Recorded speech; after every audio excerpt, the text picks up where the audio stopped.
Hello, I'm John Mamias, Executive Producer at CD Projekt Red, and welcome back to our continued development diary series on The Witcher 2, Assassins of Kings, and now the Enhanced Edition.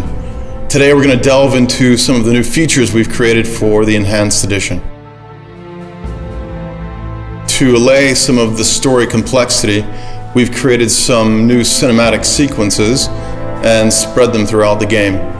Our partner, Platige Image, will first talk about the new intro that we've created, and after that our cinematics and art producer will talk about more of the cinematic sequences in the game.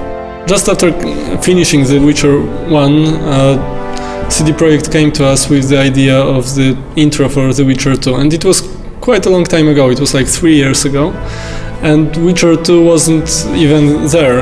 It was just an idea. The intro fills in an important piece of the backstory. Those who've played The Witcher 2 might remember that King Demavend's death at the hand of an assassin is something of a known fact at or near the beginning of the game. The intro shows exactly how that happened, and it shows it in spectacular fashion. From the very, very early stages, we knew what will happen in the intro. We also quite early knew where it will happen, because the idea of the action happening on the boat was very early in the process, and it came directly from CD Projekt.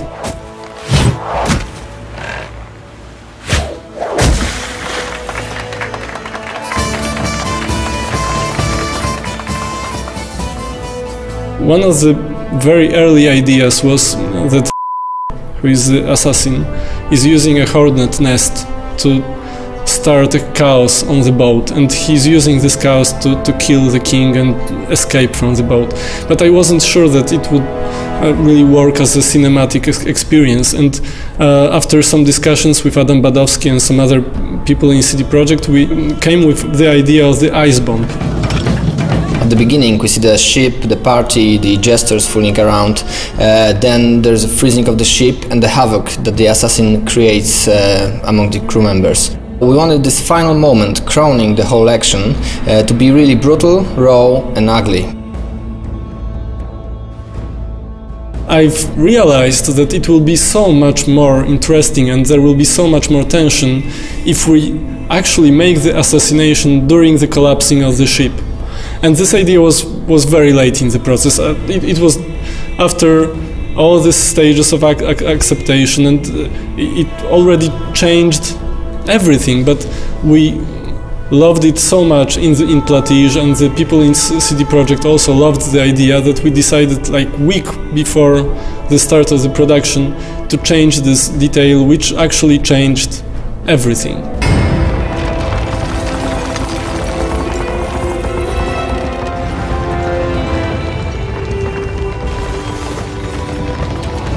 You see individual steps, muscle movements, slashes, and twinkles in the eye that express ferocity or fear. And they're all important. They all bring in a mountain of meaning. They suck you in and draw you to the edge of your seat, and bam, 3.5 minutes and you know you're gonna have one badass motherfucker to contend with.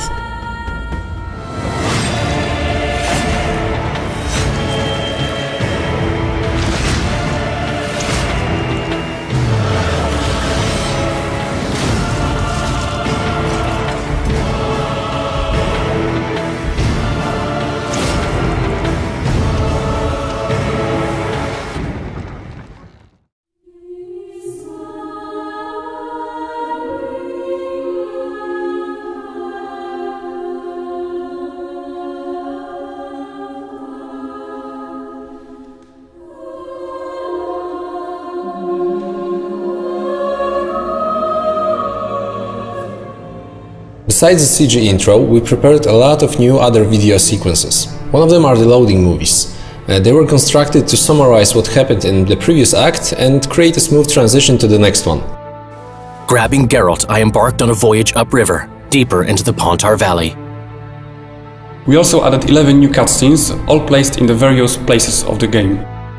I can tell that 3 of them are showing what's going on in Loch Muin when Geralt is busy with the dragon. And the rest of them are connected with the new content of the game. Another type of video sequences that we prepared for the Enhanced Edition are the final boards. These are the short movies that are combined at the end of the game into one big movie that summarizes what happened in the game.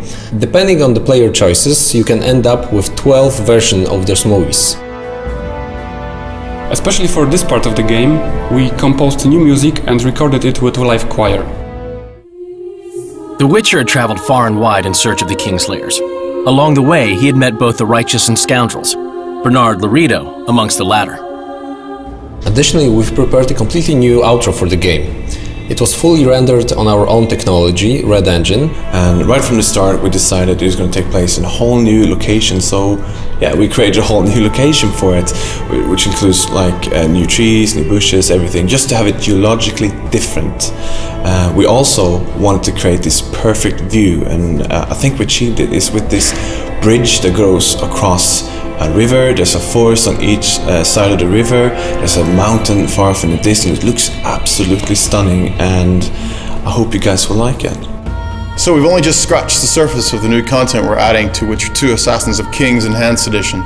Stay tuned for the next Dev Dive, where we talk about the new gameplay mechanics, as well as the new quests and the new characters.